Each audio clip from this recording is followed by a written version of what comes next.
ကောင်လေးတယောက်ဟာသူ့ရှိကကျုံးလေးတစ်ကျုံးမှာတစုံတစ်ခုတောက်ပနေတာကိုလှမ်းမြင်လိုက်ရတယ်ဒါနဲ့ပဲအဲ့ဒီကျုံးကိုကူးသွားပြီးစူးစမ်းကြည့်တဲ့အခါအလင်းရောင်ဟာကြောက်မြတ်ရတနာတစ်ခုစီကနေထွက်ပေါ်နေတာကိုတွေ့လိုက်ရတယ်အဲ့ဒီကြောက်မြတ်ရတနာပုံမှာတော့ဥတလုံးတင်ထားတဲ့ကောင်လေးကဥကိုကောက်ကင်လိုက်တဲ့အချိန်မှာပဲအခွန်ကစပြီးကွဲအပ်လာပြီးလက်ငယ်လေးတစ်ကောင်ထွက်လာပါတော့တယ်ကောင်လေးဟာကြောက်မြတ်ရတနာနဲ့လိတ်လေးကိုပါအိမ်ကိုခေါ်လာခဲ့ပေမဲ့သူ့အဖေကအိမ်မှာအကောင်လေးတွေမွေးခွင့်မပေးတာကြောင့်လိတ်လေးကိုတိတ်တဆိတ်ကျွေးမွေးဆောင်ရှောက်ထားရတယ်ထူးဆန်းတာကနောက်တစ်နေ့မနက်မှာပဲလိတ်လေးဟာအရွယ်စား3 စားလောက်ကြီးထွားလာပါတော့တယ်အဲ့ဒီအချိန်မှာပဲအဖေဖြစ်သူကအခန်းထဲကိုအမိုက်ဝင်ရှင်းတော့ကောင်လေးလည်းလိတ်လေးကိုစောင်းအောက်မှာအမြန်ဖုံးထားလိုက်ရတယ်ဒါပေမဲ့သူ့အဖေကတွေးသွားခဲ့တယ်အံ့ဩစရာကောင်းတာကစောင်းအောက်မှာလိတ်လေးရှိမနေတော့ပဲလေထဲမှာပြန်ဝဲနေတာကိုဘေးအိမ်ကမိုင်မဲဆိုတဲ့ကောင်မလေးကမြင်သွားခဲ့တယ်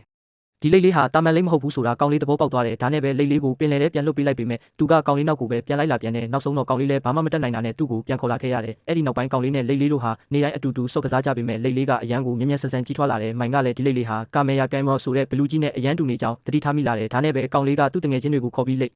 လေးကိုစကူတာနဲ့တင်ကလူမရှိတဲ့ကျွန်းတကျွန်းကိုခေါ်သွားပြီးဝတ်ထားလိုက်ကြတယ်နောက်ပိုင်းမှာအနီးနားကပင်လယ်ပြင်မှာတင်မောတွေမကြာခဏနဲ့မြုပ်နေပြီးဘီလူးတကောင်ကြောင့်လို့သတင်းတွေထွက်လာတယ်ကောင်လေးကဒါဟာသူ့လိတ်လေးကြောင့်များဖြစ်မလားလို့စိုးရိမ်ပြီးကျွန်းကိုသွားကြည့်တဲ့အခါလိတ်လေးပြောင်းနေတာကိုတွေ့လိုက်ရတယ်အဲ့ဒီအချိန်မှာပဲလမ်းမပေါ်မှာလူတွေထိတ်လန့်တကြားပြေးလွှားနေကြတဲ့ရုတ်တရက်ဂိုဇီလာကာဇလာဘီလူးကြီးပေါ်လာပြီးလူအုပ်ကြီးကိုပိတ်မိသွားအောင်လုပ်လိုက်တယ်အဲ့ဒီထဲမှာကောင်လေးလည်းပါသွားတယ်သူ့အဖေကကဲထုတ်ဖို့ပြေးလာတဲ့အချိန်မှာပဲဂိုဇီလာကသူတို့ကိုတတိထားမိသွားတယ်အဲ့ဒီအရေးကြီးတဲ့အချိန်မှာပဲပင်လယ်ထဲကနေလိတ်ကြီးတကောင်ပြေးထွက်လာတယ်အဲ့ဒါကတော့ကောင်လေးမွေးထားတဲ့လိတ်လေးပဲဖြစ်ပြီးသူကတော့ပြန်လည်မွေးဖွားလာတဲ့ကာမရာပါပဲ